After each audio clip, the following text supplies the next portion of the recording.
BNP স্থায়ী কমিটির সদস্য জনাব সালাউদ্দিন আহমেদের বিরুদ্ধে কুরুচিপূর্ণ মন্তব্যের কারণে আজকের এই বিক্ষোভ মিছিলোত্তর সমাবেশের সম্মানিত অতিথিবৃন্দ, বিএনপি পরিবারের সদস্যবৃন্দ এবং কুতুবদিয়ার আপামর জনসাধারণ, আসসালামু আলাইকুম।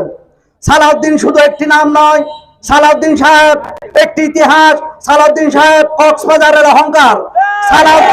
সালাউদ্দিন ভাইয়ের বিরুদ্ধে যে কোনো ধরনের কুরুচিপূর্ণ মন্তব্যের প্রতিবাদে আমরা শুধু কুতুবদিয়া নয়, কক্সবাজারে আইনজীবী কিশোরগঞ্জকে অবাঞ্ছিত ঘোষণা করব।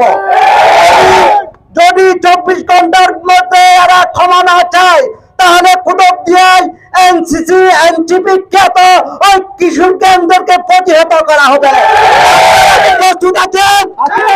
পরিশেষে আমি সবাইকে প্রস্তুত থাকার উদাত্ত আহ্বান জানিয়ে আমার সংক্ষিপ্ত বক্তব্য শেষ করলাম। আসসালামু আলাইকুম।